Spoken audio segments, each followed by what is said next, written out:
राष्ट्रपति जी के अभिभाषण पर आभार व्यक्त करने के लिए This is मैं not उपस्थित correct. हुआ हूं। Please take your seat. This is not correct. Please take your seat.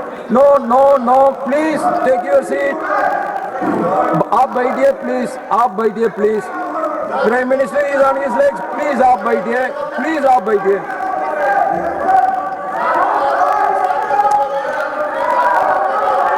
आदरणीय सभापति जी, इस धन्यवाद प्रस्ताव पर समर्थन के लिए इस सदन में अपनी भावनाओं को व्यक्त करना मैं अपना सौभाग्य मानता हूं। आदरणीय सभापति जी, विकसित भारत की यात्रा में बीते वर्ष देश के तेज प्रगति से विकास के वर्ष रहे हैं। Nothing will go on record except Prime Minister's जीवन के speech. हर क्षेत्र में,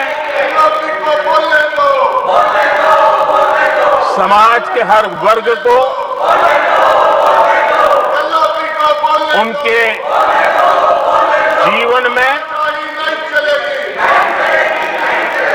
परिवर्तन का एक कालखंड रहा है।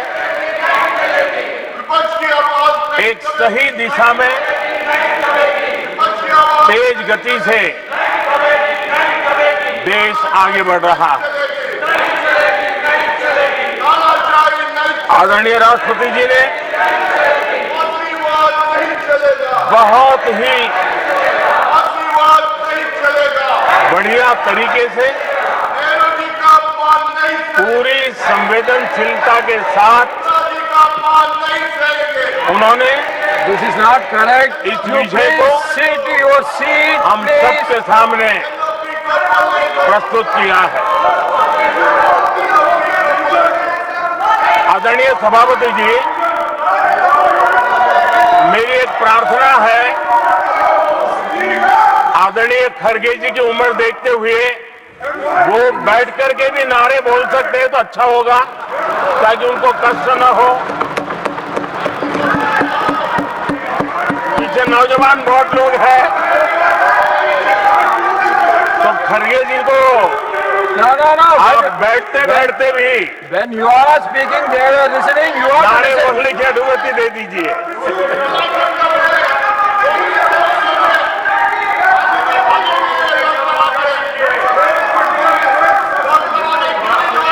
आदरणीय सभापति जी, राष्ट्रपति जी ने इस देश के मध्यम वर्ग, इस देश के निम्न मध्यम वर्ग, इस देश के गरीब, इस देश के गांव, इस देश के किसान, महिलाएं, विज्ञान हो, प्रौद्योगिकी हो, कृषि हो, सभी विषयों को लेकर के बहुत ही विस्तार से भारत के प्रगति का एक स्वर संसद में गूंजा है।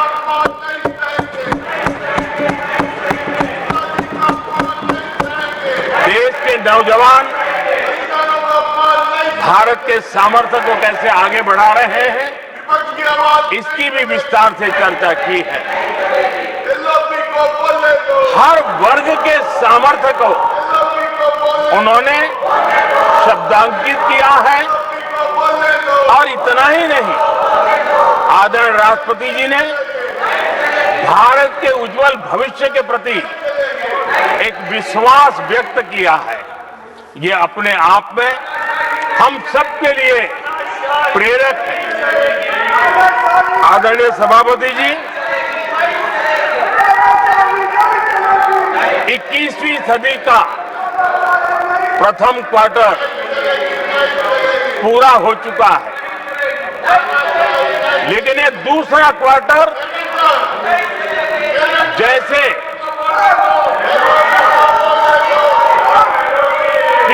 शताब्दी में भारत की आजादी के जंग में दूसरा क्वार्टर बहुत ही निर्णायक बना था।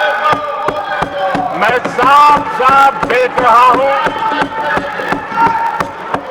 कि विकसित भारत के निर्माण की दिशा में ये दूसरा क्वार्टर भी उतना ही सामर्थ्यवान होने वाला है, उतना ही तेज गति से आगे बढ़ने वाला है। और इसलिए आदरणीय सभापति जी, राष्ट्र का हर व्यक्ति सभापति जी, राष्ट्र का हर व्यक्ति ये महसूस कर रहा है कि एक अहम पड़ाव पर हम पहुंच चुके हैं। अब न हमें रुकना है, न हमें पीछे मुड़ करके देखना है। I will not go ahead to do what you are doing. आगे ही आगे देखना Please, है। my dear, I am not going to let गति you से चलना now. है। You please, my dear. और लक्ष्य को प्राप्त करके ही हमें सांस लेनी है, उस दिशा में हम आगे बढ़ रहे हैं। Nothing should go on record except the Prime Minister's speech.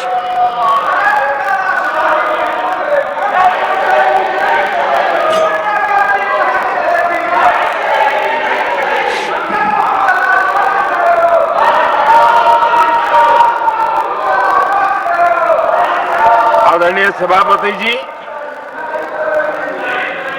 वर्तमान में अगर हम देखें तो भारत के भाग्य के अनेक सुयोग एक साथ हमें नसीब हुए। ये अपने आप में बहुत ही उत्तम संयोग है, ऐसा मैं मानता हूं। सबसे बड़ी बात है, विश्व के समृद्ध से समृद्ध देश भी बुजुर्ग होते जा रहे हैं। वहां की आबादी उम्र के उस पड़ाव पर पहुंची है हम जिन्हें बुजुर्ग के रूप में जानते हैं।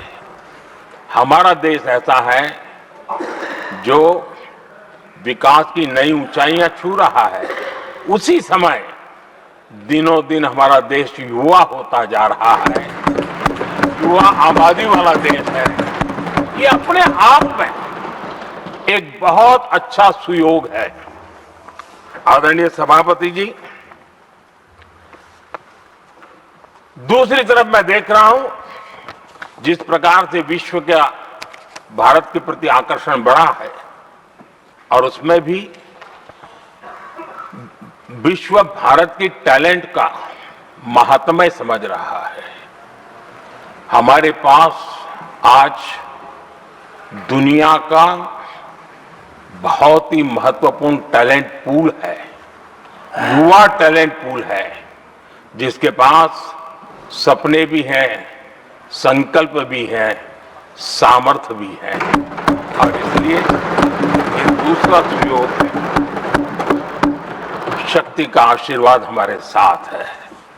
आदरणीय सभापति जी, भारत आज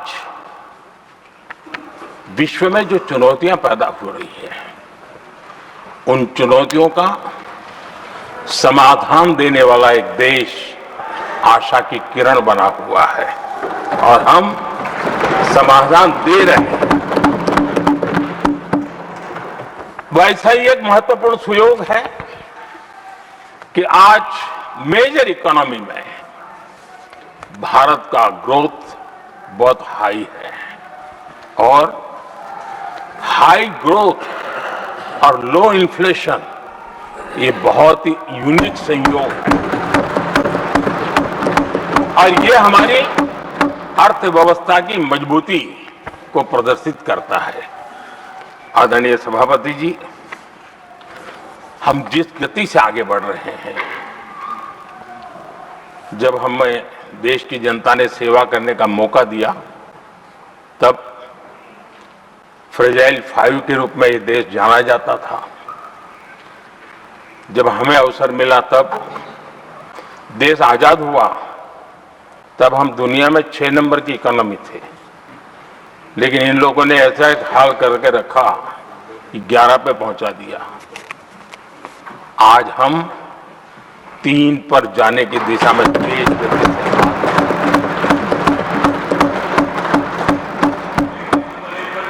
आदरणीय सभापति जी, आज कोई भी सेक्टर देश लीजिए, चाहे साइंस हो, चाहे स्पेस हो, चाहे स्पोर्ट्स हो, हर क्षेत्र में आज भारत एक कॉन्फिडेंस के साथ, आत्मविश्वास से भरा हुआ भारत है।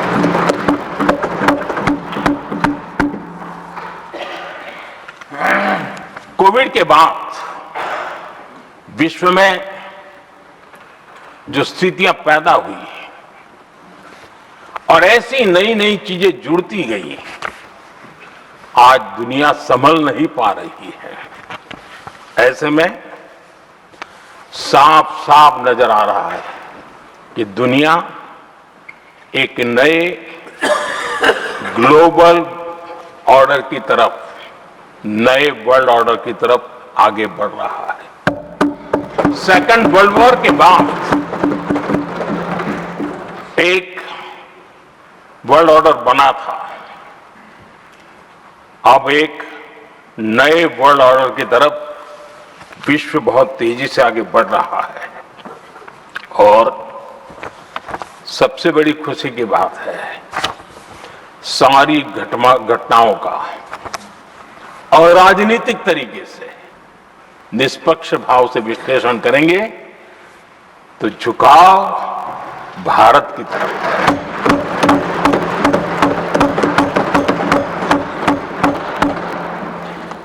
विश्व मित्र के रूप में, विश्व बंधु के रूप में आज भारत अनेक देशों का विश्वस्त पार्टनर बना है और हम कंधे से कंधा मिला करके विश्व कल्याण की दिशा में भी अपनी उचित भूमिका निभा रहे हैं, अपने सामर्थ्य से सहाय भी कर रहे हैं। आदरणीय सभापति जी, आज पूरा विश्व ग्लोबल साउथ की चर्चा करता है, लेकिन उस चर्चा के सूत्रधार के रूप में आज भारत वैश्विक मंचों पर ग्लोबल साउथ की बुलंद आवाज बन गया है।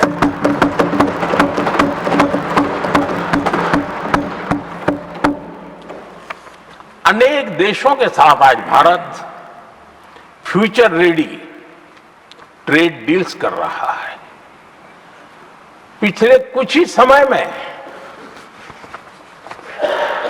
दुनिया के महत्वपूर्ण 9 बड़े देशों के साथ 9 बड़े हमारे ट्रेड डील हुए और उसमें मदर ऑफ ऑल डील एक साथ 27 देशों के साथ, यूरोपियन यूनियन के साथ।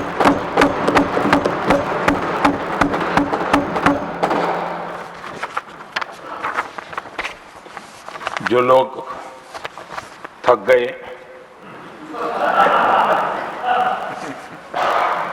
बेचारे चले गए, लेकिन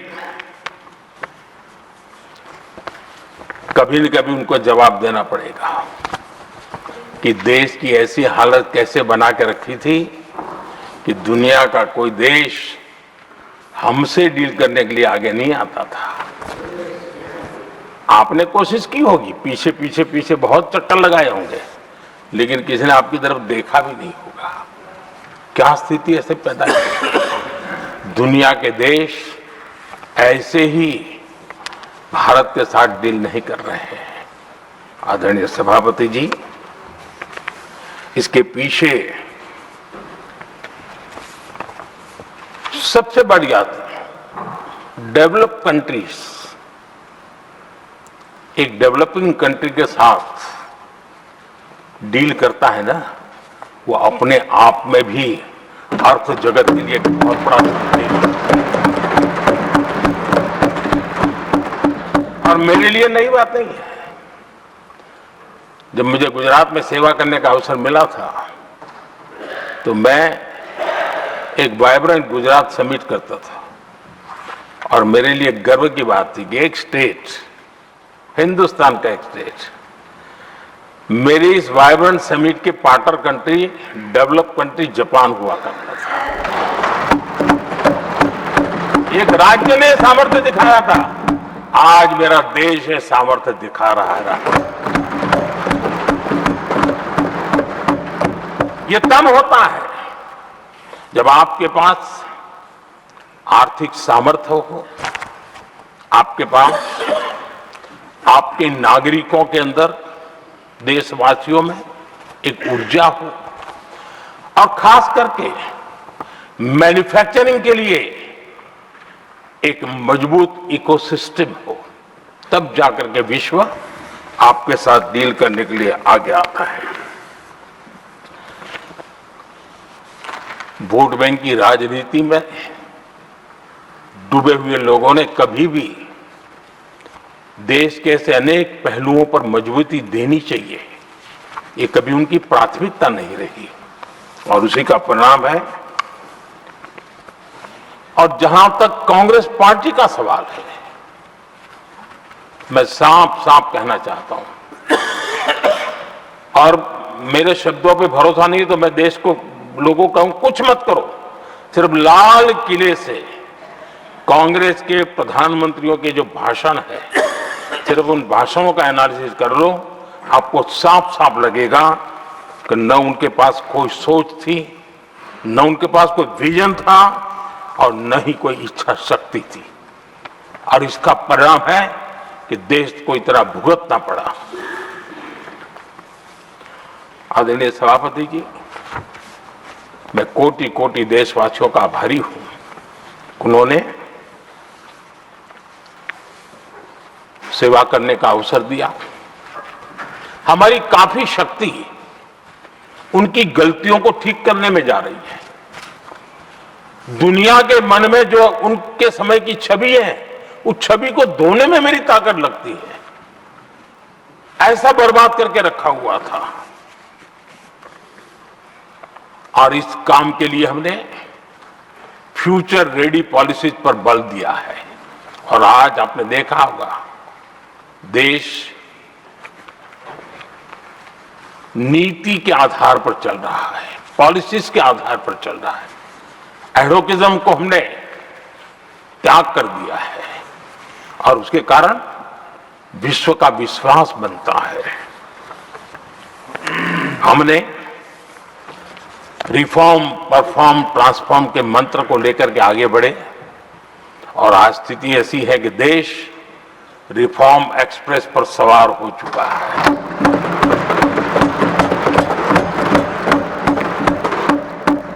हमने स्ट्रक्चरल रिफॉर्म्स किए हैं, प्रोसेस से जुड़े रिफॉर्म्स किए हैं, पॉलिसीज में रिफॉर्म किए हैं। हमारा मैन्युफैक्चरिंग सेक्टर, हमारे उद्यमी ये सशक्त हो, भारत की हर चीज का वैल्यू एडिशन हो, उस दिशा में हमने प्रयास किया है। और मैं आज विश्वास के साथ कह सकता हूं, आज भारत विश्व के साथ स्पर्धा करने के लिए पूरी तरह तैयार है।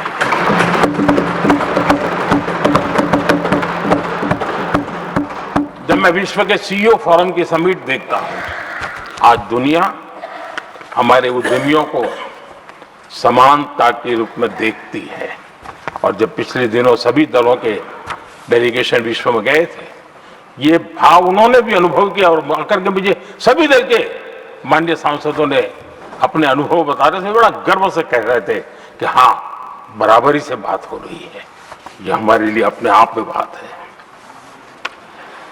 आदरणीय सभापति जी, एमएसएमई का बहुत बड़ा नेटवर्क जितना सामर्थ्यवान होता है, वो लंबे अरसे तक इकोनॉमी को ताकत देता है। हमने उस दिशा में बल दिया और हमने कई रिफॉर्म्स किए हैं। आज हमारे एमएसएमई नेटवर्क पर दुनिया का भरोसा बढ़ रहा है। बड़े बड़े हो सकता है हम हवाई जहाज नहीं बना देंगे, लेकिन कई हवाई जहाज है जिसमें कई पुर्जे मेरे देश के छोटे छोटे एमएसएमई बना रहे हैं। आदरणीय सभापति जी, देश में हुए इन प्रयासों का नतीजा सबके सामने है। बड़े बड़े देश भारत के साथ व्यापारिक संबंध बनाने के लिए बहुत ही आतुर है। यूरोपीय संघ का ट्रेड डील हो, अमेरिका के साथ अभी अभी हुआ जो ट्रेड डील हो, और कल हमारे पीयूष जी ने सदन में विस्तृत जानकारी भी दी है, और पूरा विश्व खुल करके इस ट्रेड डील का तारीफ कर रहा है। और उसमें जब यूरोपियन यूनियन के साथ ट्रेड डील हुआ तो विश्व को एक भरोसा हुआ कि अब वैश्विक स्तर पर स्थिरता की संभावना बढ़ेगी। अमेरिका के साथ ट्रेड डील होने के बाद विश्व को और भरोसा हो गया कि जो स्थिरता के एहसास हो रहा था, अब गति का भी एहसास होने लगा है। अब विश्व के लिए शुभ संकेत है। आदरणीय सभापति जी, इसका सबसे बड़ा लाभ हमारे देश के नौजवानों को होगा। और जब मैं नौजवान कहता हूं तो उसमें मध्यम वर्ग का भी नौजवान होता है, शहर का नौजवान भी होता है, गांव का नौजवान भी होता है, बेटा भी होती है, बेटी भी होती है। और इसलिए उसे टुकड़ों में न देखा जाए। मेरे देश के युवा के सामर्थ्य का हमें गौरव करना चाहिए, और उनके लिए पूरा विश्व बाजार अब खुल चुका है। अब उनके लिए अवसर ही अवसर है। और मैं उनको कहता हूं, आइए दोस्तों, मैं आपके साथ कंधे से कंधा मिला करके खड़ा हूं।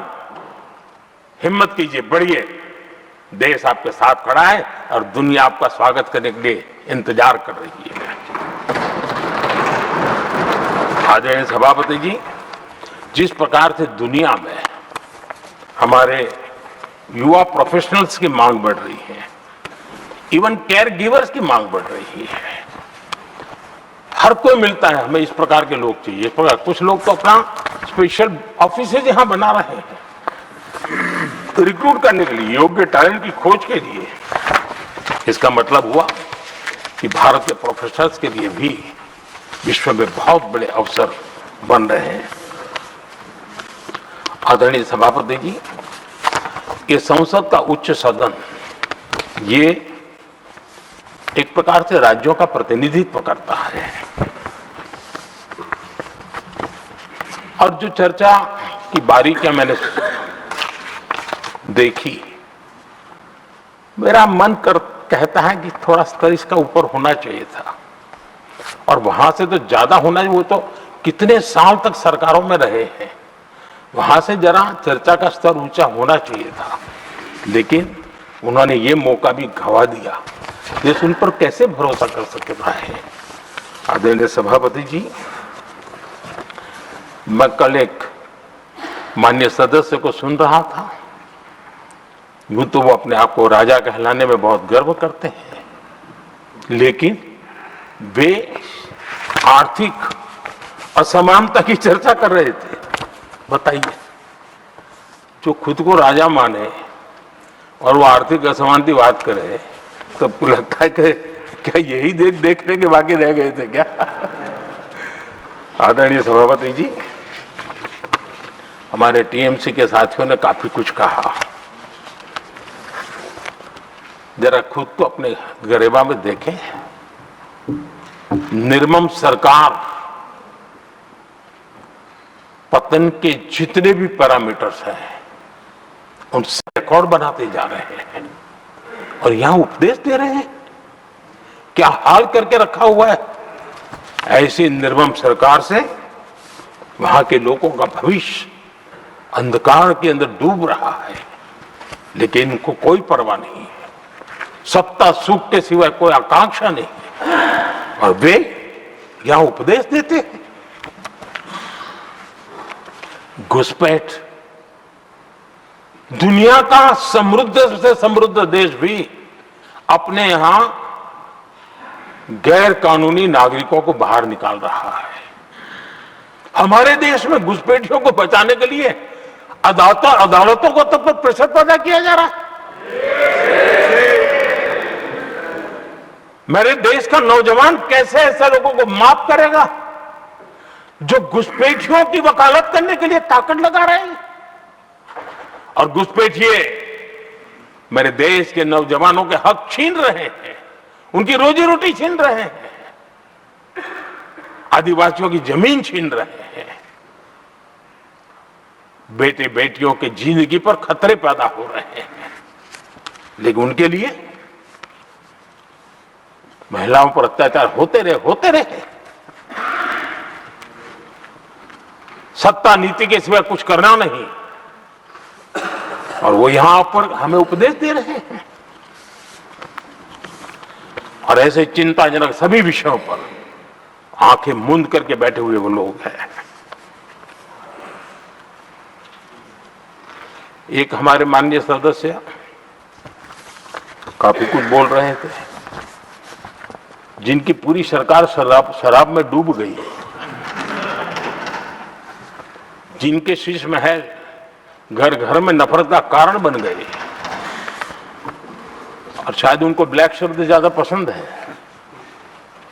हर एक का अपना अपना एक भूतकाल होता है।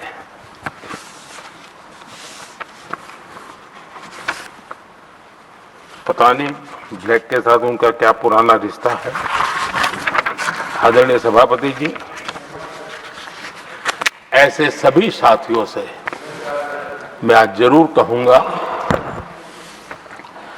तुम कितना दुनिया को धोखा दोगे, तुम कितना दुनिया को धोखा दोगे।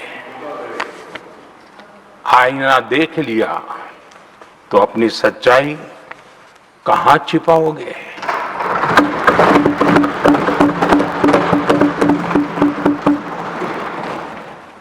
कांग्रेस हो, टीएमसी हो, डीएमके हो, लेफ्ट हो, के दशकों से केंद्र में सत्ता में रहे हैं, सत्ता के भागीदार रहे हैं। राज्यों में भी उनको सरकारें चलाने का अवसर मिला है, लेकिन उनकी पहचान क्या बनी?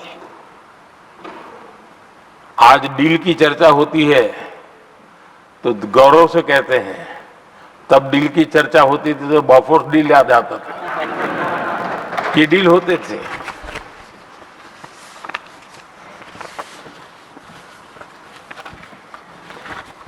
उन्होंने सिर्फ जेब भरने का काम किया। नागरिकों के जीवन में बदलाव आना ये उनकी प्राथमिकता नहीं थी। आदरणीय सभापति जी, मैं कुछ उदाहरणों के साथ भी बात बताना चाहता हूं, क्योंकि यहाँ चर्चा में ये सारे विषय आए हैं और इसलिए मुझे कहना बहुत जरूरी है।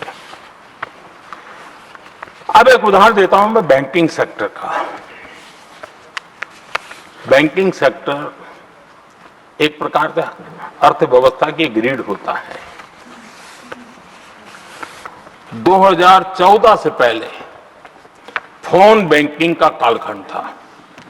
नेता के फोन जाते थे और उसके आधार पर करोड़ों रुपया दे दिए जाते थे,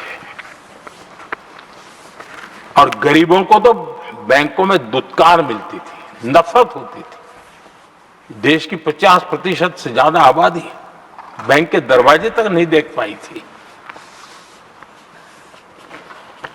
कांग्रेस के नेताओं के फोन पर अरबों रुपये लोगों को दे दिए गए, और जो ले जाते थे वो अपनी पर्सनल प्रॉपर्टी मार करके पैसे हजम कर जाते थे। यही खेल चलता रहा। कांग्रेस और यूपीए के राज में और आज जो इंडी अलायंस बन करके बैठे हैं उनके राज में बैंकिंग व्यवस्था तबाही के कगार पर खड़ी थी। मैं नया प्रधानमंत्री के पद का दायित्व मुझे मिला, मैं एक देश के मुखिया से मैं मिला, ऐसे ही बात कर रहा था। मैंने कहा बैंकिंग की दृष्टि से हम कुछ आगे बढ़ना चाहिए। उन्होंने कहा पहले एक बार साहब जरा अभी आप नए हो, आपके बैंकों की व्यवस्था का अध्ययन कर लीजिए। हम कैसे हिम्मत करें? एक देश के नेता ने कोई एक जानकारी थी, उसने मुझे बताया यहां इनको कोई परवाह ही नहीं। यानी एक प्रकार से उन्होंने जिस प्रकार से बैंकिंग व्यवस्था को एनपीए के पहाड़ खड़े हो गए थे। जहां भी देखो चर्चा चलती थी एनपीए का क्या होगा, एनपीए का क्या होगा, कैसे बचेंगे। आदरणीय सभापति जी, चुनौती बड़ी थी, लेकिन हमने समझदारी से काम दिया। बैंकिंग व्यवस्था के सब कर्ता धर्ताओं को विश्वास में लिया। रिफॉर्म की आवश्यकता थी, हिम्मत के साथ रिफॉर्म किए, पारदर्शी व्यवस्था बनाई, ढेर सारे बैंकिंग रिफॉर्म्स हुए और जो सरकारी बैंक दुर्बल हो चुकी थी, ठीक नहीं चल पाती थी, उसको हमने बड़ी बैंक के साथ मर्जर कर दिया। और मुझे याद है किसी एक महाशय बड़े अपने आप को विद्वान मानने वाले लिखा था, अगर मोदी सरकार बैंकों में ये कर ले तो हिंदुस्तान का बहुत बड़ा रिफॉर्म हो जाएगा। वो काम मैंने आते ही कर दिए थे। आदरणीय सभापति जी, और इन सारी चीजों का नतीजा हुआ बैंकों में जो बीमारी घर कर गई थी, उस बीमारी से बैंकों को मुक्ति मिली। बैंकों का स्वास्थ्य सुधरा, लगातार सुधरा, अभी भी तेजी से आगे दौड़ रहे हैं। और बैंकिंग का जब स्वास्थ्य सुधरा तो लेन देन का कारोबार भी उनका बढ़ा, लोगों को पैसे मिलने लगे, सामान्य व्यक्ति को पैसे मिले। ऐसे ऐसे गरीब लोगों को लोन मिले जिनके लिए कभी बैंक के दरवाजे बंद थे, बेचारा दूर से देख करके उसे जाना पड़ता था। आज मुद्रा योजना जो देश के नौजवान को अपने पैरों पर खड़े रहने की ताकत देता है, मुद्रा योजना जो स्वरोजगार की प्रेरणा देता है, लेकिन स्वरोजगार के भाषण के काम नहीं होता है, उसका हाथ पकड़ना पड़ता है, उसको साथ देना पड़ता है, उसको सहाय देनी पड़ती है। और हमने मुद्रा योजना के द्वारा 30 लाख करोड़ रुपया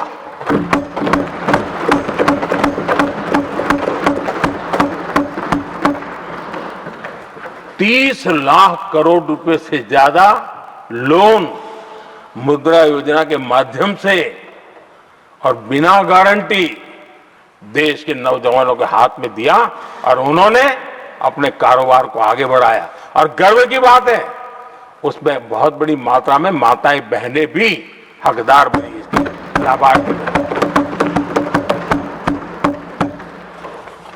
सेल्फ हेल्प ग्रुप, इन दिनों ग्रामीण महिलाएं बड़े सपने देखती हैं, खुद अपने पैरों पर खड़ा होना चाहती थी। विमेन सेल्फ हेल्प ग्रुप का हमने विस्तार तो किया ही किया, लेकिन 10 करोड़ बहनों को हमने सीधी आर्थिक मदद की व्यवस्था की।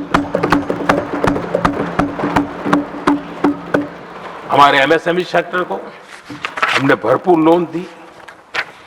और मैं आज बड़े संतोष के साथ, बड़ी जिम्मेवारी के साथ इस पवित्र सदन में कहना चाहता हूं, हमने एनपीए जिसके पहाड़ हुआ करते थे 2014 के पहले, आज उसको हमने नीचे निम्न स्तर पर ला करके खड़ा कर दिया। आज एनपीए 1% से भी नीचे है। ये अपने आप में बैंकों के स्वास्थ्य के लिए बहुत उत्तम काम हमने किया। मैं इतना ही नहीं, हमारे बैंकों का प्रॉफिट आज रिकॉर्ड पर है, हाई रिकॉर्ड है उसके। ये अपने आप में देश की अर्थव्यवस्था को ताकत देने के लिए, बैंकिंग व्यवस्था मजबूत होती है तो बाकी अर्थव्यवस्था को भी मजबूती मिलती है, उस काम को कहेगा। आदरणीय सभापति जी, मैं एक और उदाहरण देना चाहता हूं। हमारे पीएसयूज, आमतौर पर पीएसयूज के संबंध में मान्यता बन चुकी थी, वो बनते ही हैं बीमार होने के लिए, वो बनते ही हैं बर्बाद होने के लिए, वो बनते ही हैं बंद होने के लिए। हमने इस पूरी मानसिकता को हकीकतों के आधार पर बदलने में सफलता प्राप्त की है। और ये लोग पीएसयूज को लेकर के कितनी गलत बातें फैलाते थे। अर्बन नक्सल की तरह ऐसे पीएसयूज के दरवाजे के बाहर मजदूरों की मीटिंग करके भड़काने का पाप करते थे, गुमराह करने का काम करते थे। इन्होंने LIC, state bank of India और भी HAL, ऐसे हर एक को बड़ा भला बुरा और इतना भद्दे तरीके से, जब उनकी सरकार थी तब तो ये इन चीजों को संभाल नहीं पाते थे, उसको कुछ कर भी नहीं पाते थे। आदरणीय सभापति जी, हमने इसमें भी हिम्मत दिखाई। हमने पीएसयूज के संबंध में भी रिफॉर्म्स किए, रिफॉर्म्स की एक लगातार परंपरा चलाई। आज LIC बेस्ट तरीके से होता है, पूरे कार्यकाल में अपना LIC का जन्म हुआ तब तक उत्तम से उत्तम परफॉर्मेंस का कालखंड उसका गुजर रहा है। जिन पीएसयूज को कांग्रेस के नेता ताले लगवाने की कगार पर पहुंच चुका था और उसी पर अपनी राजनीतिक रोटी सेकने का प्रयास भी किया गया था, आज हमारे पीएसयूज रिकॉर्ड प्रॉफिट पर हैं।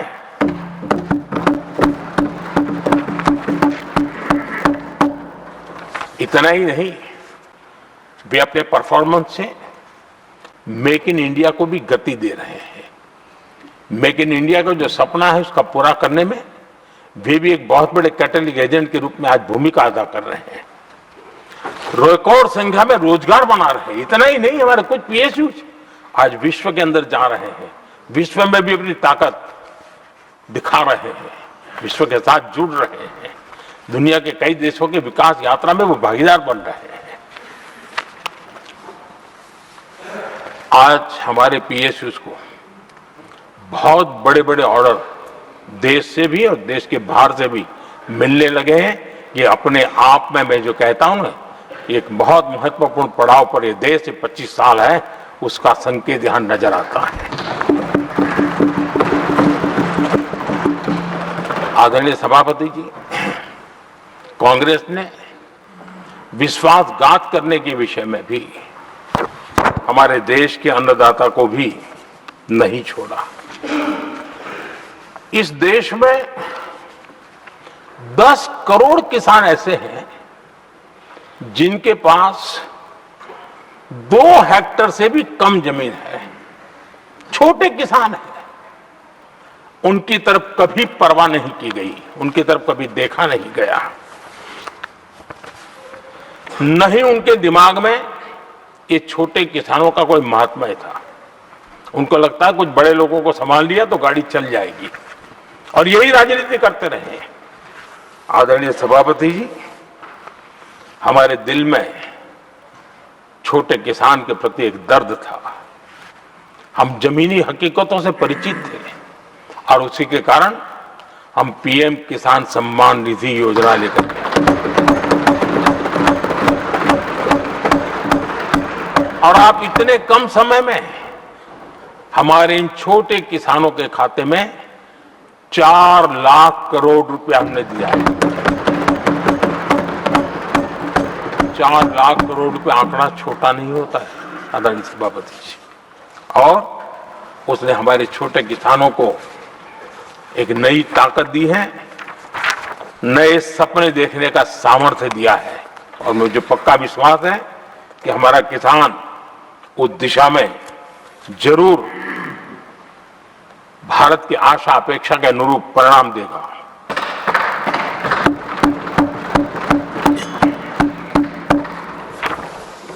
आदरणीय सभापति जी,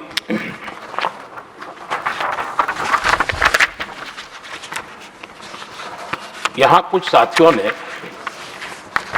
इम्प्लीमेंटेशन के संबंध में शिकायतों का भाषण काफी किए। शायद वो तय करके आए थे कि ऐसा ऐसा बोलना है, तो इस वक्त उनका ऐलान दिखता था, बाकी में तो नहीं दिखता है। आदरणीय सभापति जब ये इम्प्लीमेंटेशन को लेकर के इतनी बड़ी बड़ी बातें करते हैं, मैं एक जरा किस्सा सुनाता हूं। मैं किसी का भला बुरा कहने के लिए नहीं कर रहा हूं, मैं सिर्फ हकीकत है रख रहा हूं। परेशानी जिनको होगी उनको होगी, लेकिन तथ्य तो तथ्य ही होते हैं। हमारे देश के एक नेता हिमाचल प्रदेश के दौरे पर गए थे और वहां से आने के बाद उन्होंने खुद ने ये घटना कहीं सुनाई, रिकॉर्ड पर उपलब्ध है। उसमें उन्होंने कहा,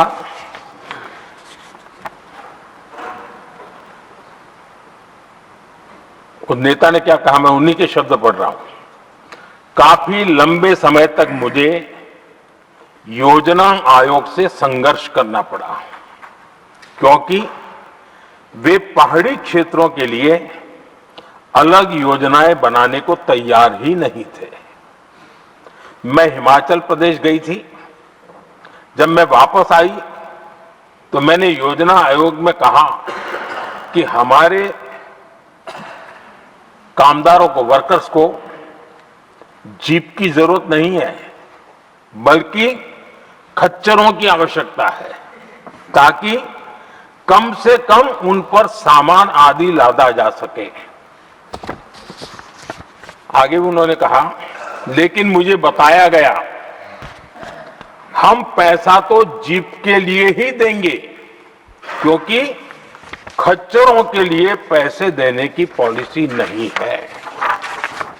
इसी भाषण में आगे वो कहती हैं, अब वहां सड़कें ही नहीं थी। उनका कहने का कारण यह था कि हिमाचल में जहां वो गई और सड़कें ही नहीं थी।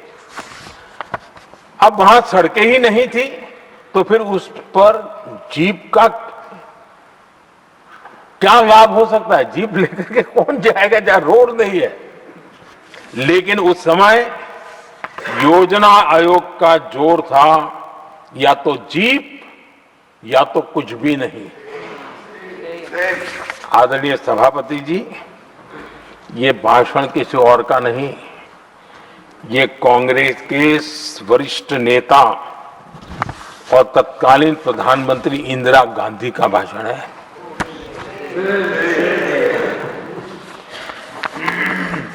कांग्रेस के लंबे शासनकाल में यही कार्यशैली रही, और जिसको इंदिरा जी खुद जानती भी थी कि ये पाप चल रहा है, लेकिन इस कार्य संस्कृति को सुधारने के लिए उन्होंने कोई कदम नहीं उठाया। और इंदिरा गांधी जिस प्लानिंग कमीशन की धज्जियां उड़ा रही थी, उसके जन्मदाता उनके स्वयं के पिताजी थे।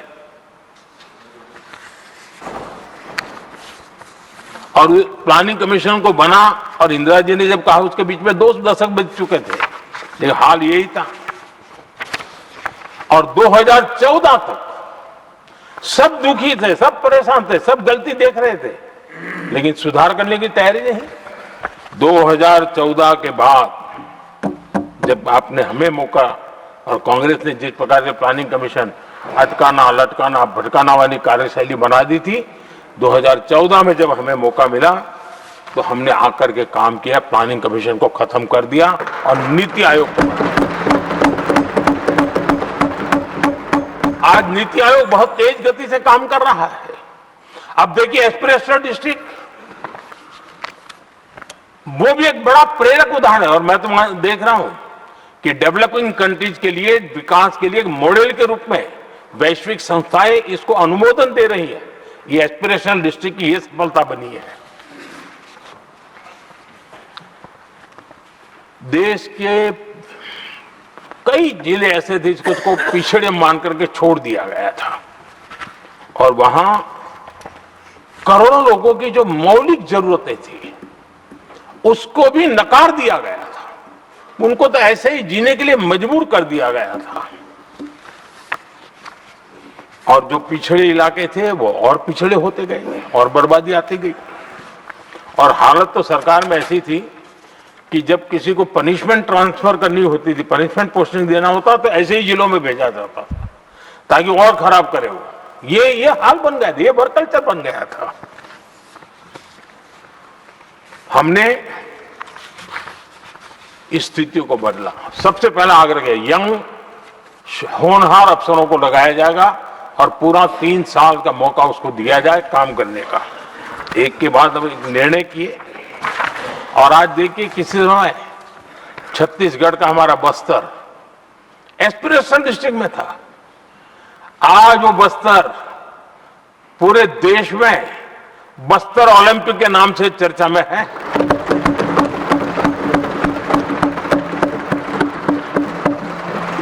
आज विकास की धारा बस्तर के गांव गांव पहुंच रही है। अभी कुछ गांवों में पहली बार बस देखी, पूरे गांव ने उत्सव मनाया बस्तर में। ये परिस्थितियां छोड़ करके गए हुए हैं लोग, और यहां पर पता नहीं किस प्रकार से देश को कहां ले जाना चाहते हैं लोग। आदरणीय सभापति जी, इंप्लीमेंटेशन क्या होता है, ये एस्पिरेशनल डिस्ट्रिक्ट एक बहुत बड़ा शानदार उदाहरण है। ऐसे तो सैकड़ों उदाहरण हैं, लेकिन मैं कहने के लिए इसको उल्लेख कर रहा हूं। कांग्रेस के हमारे साथियों को ये जो बदलाव आ रहा है उसमें इंप्लीमेंटेशन नजर नहीं आ रहा है।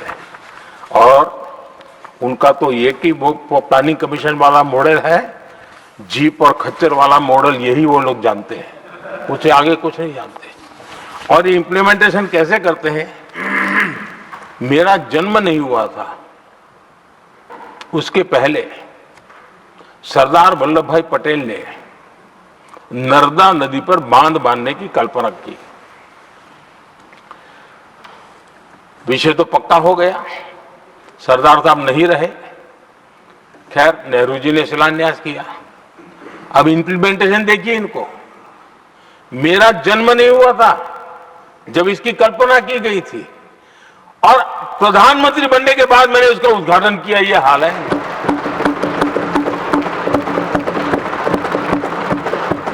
और उनका इंप्लीमेंटेशन देखिए, मुझे मुख्यमंत्री रहते हुए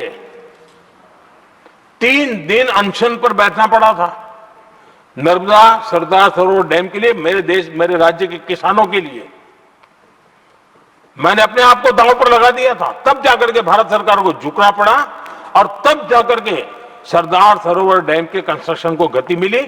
और यहां मैं पहुंचा तब मुझे उसका उद्घाटन करने का सौभाग्य मिला। और आज कच्छ तक, हावड़ा बीएसएफ के लोग जहां बैठते हैं वहां तक नर्मदा का शुद्ध पानी पीने के लिए पहुंच रहा है। इंप्लीमेंटेशन क्या होता है, और यहां पर इंप्लीमेंट कर किसी ने शब्द पकड़ा दिया, हर एक के मुंह से वही निकल रहा था। हमने कांग्रेस की कार्यशैली को बदलने के लिए, जब मैंने देखा कई ऐसे काम थे अटके पड़े हुए, कोई पूछने वाला नहीं थे फाइलों में, और पॉलिटिकल फायदे के लिए अनाउंसमेंट कर दिए, दिए जला दिए, पत्थर लगा दिए, करना कुछ नहीं। आखिरकार मैंने एक टेक्नोलॉजी वाला प्लेटफॉर्म बनाया यहां आकर के, प्रगति के नाम से।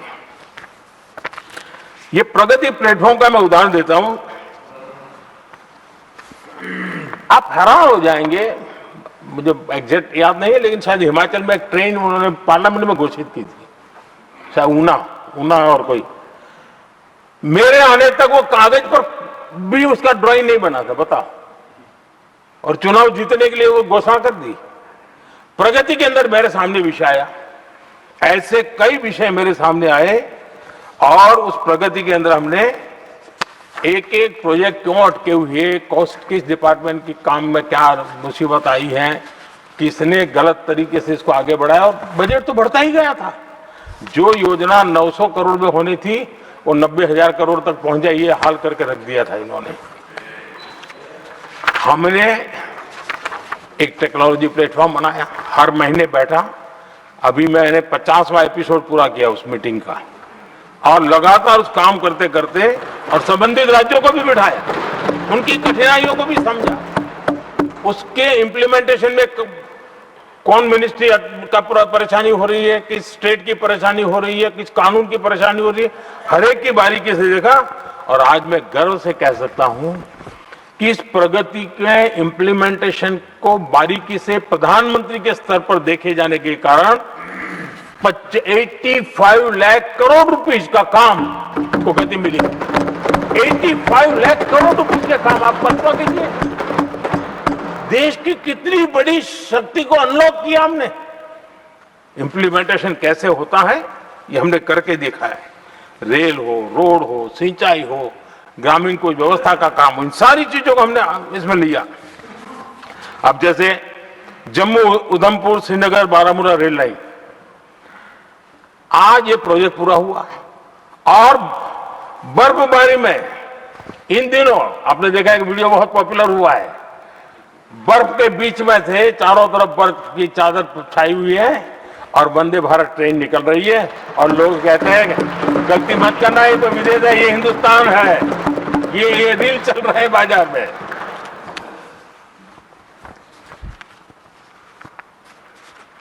लेकिन 3 दशक तक यही प्रोजेक्ट लटका हुआ था। 3 दशक, 30 साल, आप कल्पना कर सकते, 2 पीढ़ी आगे बढ़ जाए, ये यही के अटके पड़े थे। हमारी सरकार ने इसको पूरा किया।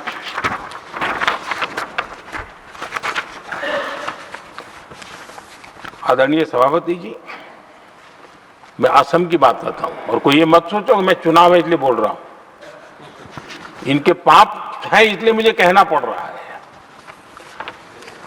कांग्रेस सिर्फ इमेजिन करती है और इंप्लीमेंट करने का उनको कोई लेना देना ही नहीं होता है। अब असम का बोगीबिल ब्रिज, ये बोगीबिल ब्रिज अरुणाचल और असम को जोड़ने वाला बहुत महत्वपूर्ण ब्रिज, कितने ही सालों तक ये प्रोजेक्ट लटका रहा। हमने प्रगति के माध्यम से इसको रिव्यू किया और असम सहित पूरे नॉर्थ ईस्ट को बहुत बड़ी सुविधा वाला ये काम हमने पूरा किया। आदरणीय सभापति जी,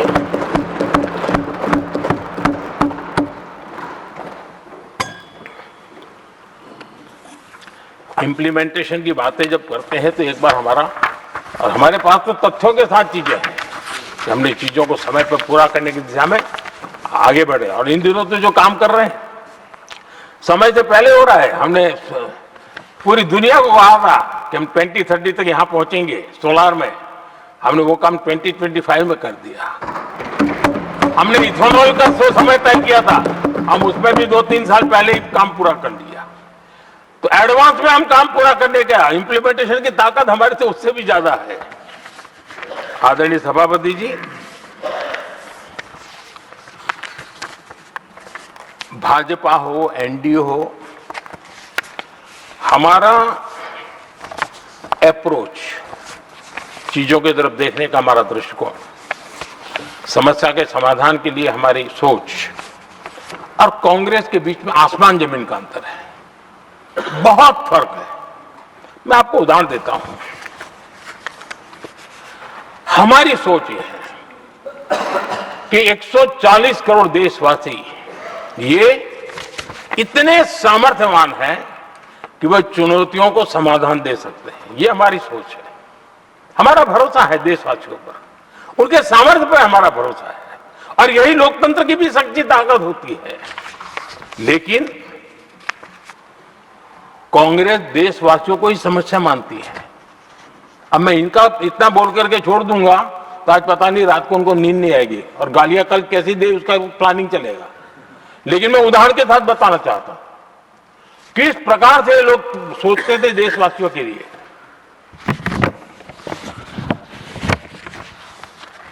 देश के लोगों के बारे में नेहरू जी और इंदिरा जी की सोच, लेकिन उस हमारा याद कीजिए, बीएसएनएल को लेकर के चुटकुले चलते थे, कार्टून बनते थे। आज स्वदेशी 4G स्टैक हमने खड़ा कर दिया। 5G दुनिया में सबसे तेज गति से रोल आउट करने का काम हमने कर दिया। कम्युनिकेशन की नई जनरेशन, नई टेक्नोलॉजी, नई सोच, इसको हमने आगे बढ़ाया। और इसलिए दर्द जुबान पे आ रहा है, मोदी तेरी कब्र खुदेगी। आदरणीय सभापति जी, गरीब की सेवा ये मेरा सौभाग्य है। 4 करोड़ गरीबों को पक्के घर देना मैं जीवन में सुकून मानता हूं। बिजली, पानी, गैस का सिलेंडर, टॉयलेट की सुविधा, मुझे लगता है कि हाँ, परमात्मा ने मुझे सही दिशा में काम करने की प्रेरणा दी है। पहली बार गांव की महिला गर्व से कह रही है, हाँ मैं लखपति दीदी बनी हूं, तो दूसरी कह रही है इस साल तक मैं लखपति दीदी बन जाऊंगी। जो बन गई है उनको जब पूछता हूं, नहीं बोले साहब अब तो करोड़पति के लिए सोच रहे हैं। ये जो मिजाज बदला है, जो आत्मविश्वास बढ़ा है, और ऐसे देश के कोटि कोटि जनों के आशीर्वाद जिस इंसान पर हो, कोटि कोटि माताओं बहनों का जिस पर रक्षा कवच हो, नारे कितने ही लगा लो, कब्र तुम नहीं खोद पाओगे। ये देश की शक्ति, आशीर्वाद रूपी कवच, माताओं बहनों का मेरे प्रति जो भाव रहा है, जिस श्रद्धा भाव से मैंने माताओं बहनों की सेवा करने का काम किया है, जिनको कोई पूछता नहीं था उसको मोदी पूजाता है। यही करना है, और ये आशीर्वाद ही है जो इनको चूभते हैं, और इसलिए कब्र खोदना चाहते हैं। आदरणीय सभापति जी,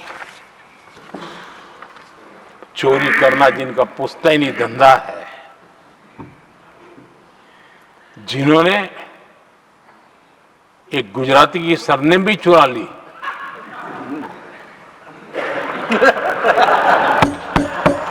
महात्मा गांधी की सरनेम चुरा ली, ये लोग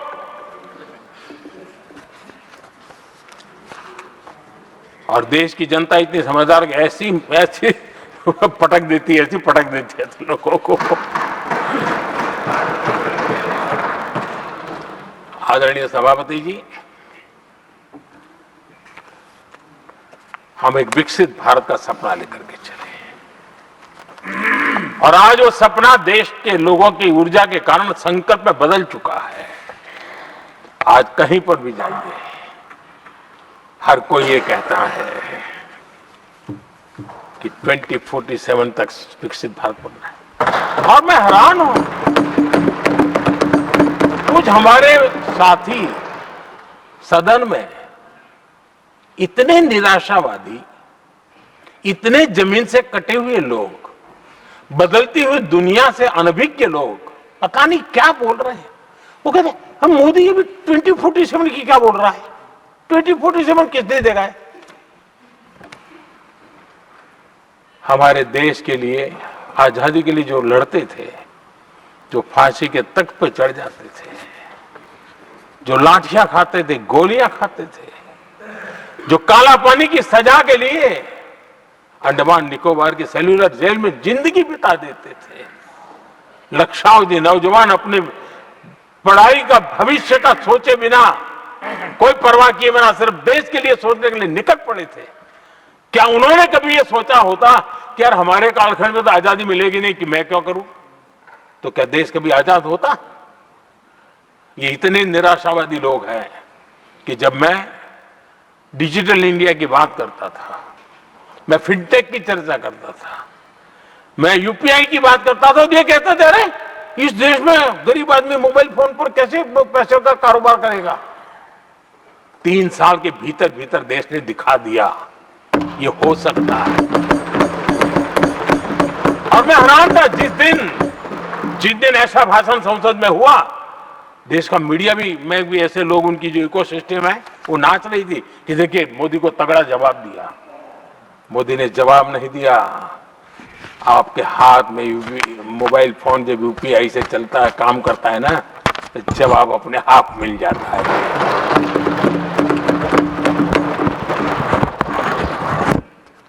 आदरणीय सभापति जी, कांग्रेस के समय एक व्यंग चला करता था और आमतौर पर कहा और सीरियस नेचर की चर्चा में भी आता था, हंसी मजाक में भी आता था। इंडिया मिस द बस, ये कॉमन वर्ड हो चुका भाई, मौका गंवा दिया, बाजी हाथ से चली गई। इंडिया मिस द बस, ये हमेशा होता था। आदरणीय सभापति जी, आज भारत कोई बस मिस नहीं कर रहा है, आज भारत काफिले का नेतृत्व कर रहा है।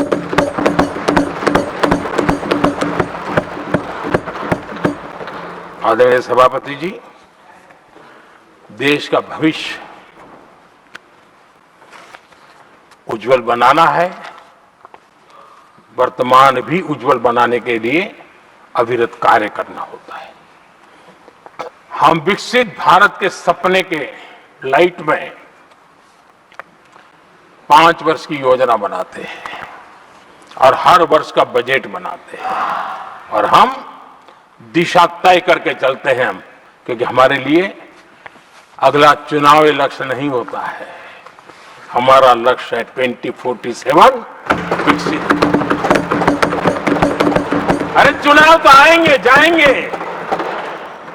मेरा देश अजरा अमर रहने वाला है और हम देश की युवा पीढ़ी के हाथ में समृद्ध हिंदुस्तान देने का सपना लेकर के चलेंगे।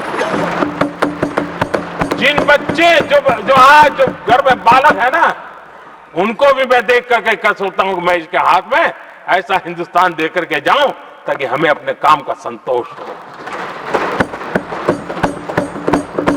2047 क्यों, 2047 क्यों, ये बातें करते हैं। आदरणीय सभापति जी, आज जिस प्रकार से हम इनिशिएटिव लिए, चाहे स्पेस हो, साइंस हो, टेक्नोलॉजी हो, समंदर की गहराई हो, जल थल नभ अंतरिक्ष, हर क्षेत्र में नए संकल्प, नई ऊर्जा, नए कदम और नई सिद्धियों को लेकर के देश आज आगे बढ़ रहा है। हम ग्रीन हाइड्रोजन पर काम कर रहे हैं, हम आने वाले युग को समझ पा रहे हैं। हम क्वांटम कंप्यूटिंग की बात कर रहे हैं, हम एआई मिशन को लेकर के चल रहे हैं और आज दुनिया मानने लगी है कि एआई मिशन भारत बहुत कुछ दुनिया को दे सकता है। ये विश्वास आज दुनिया में बना है।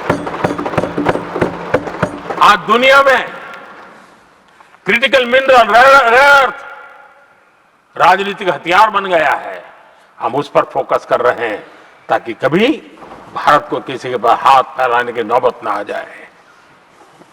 आदरणीय सभापति जी, ऐसे तो अनगिनत प्रोजेक्ट हैं जिसमें विदेश का इन्वेस्टमेंट आना ही आना है, क्योंकि अब हर किसी को अपना भविष्य भारत की भूमि में नजर आ रहा है।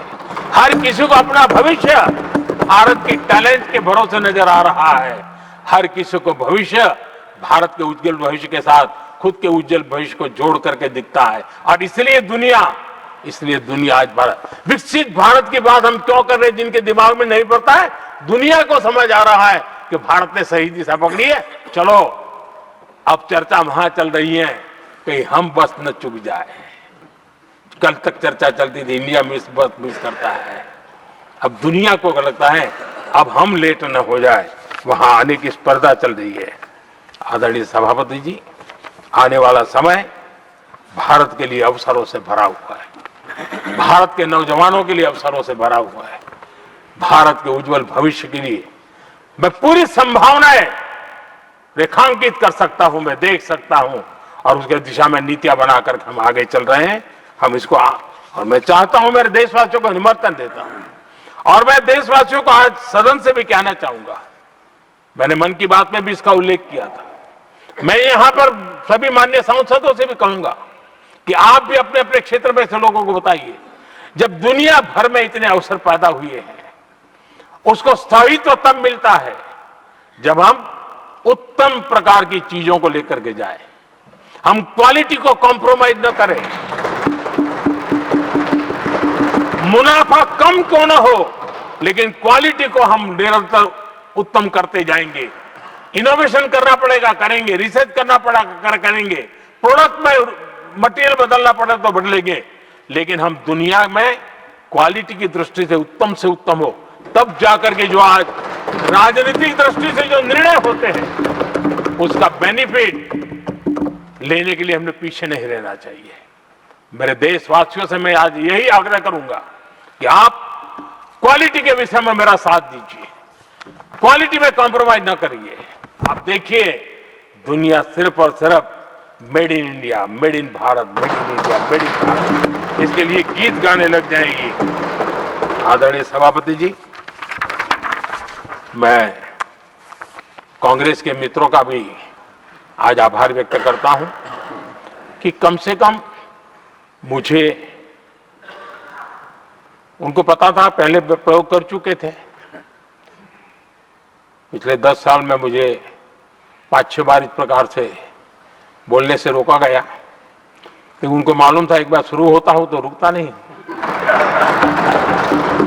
और मैंने कहा था एक बार, एक अकेला, तो अब अनुभव से सीख गए हैं कि इसमें कोई दाल गलने वाली नहीं है, तो समझदारी से काम लिया और ऐसी समझ उनको निरंतर मिलती रहे, ये भी मैं प्रार्थना करता रहूंगा।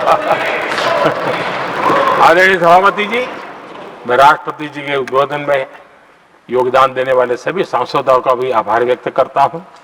जो भी उत्तम विचार यहाँ प्राप्त हुए हैं, उत्तम विचार देश की प्रगति में जरूर काम आएंगे, ऐसा मैं विश्वास देता हूं। और आदरणीय राष्ट्रपति जी का इस संबोधन के लिए मैं हृदय से आभार व्यक्त करते हुए मेरी वाणी को विराम देता हूं। बहुत बहुत धन्यवाद।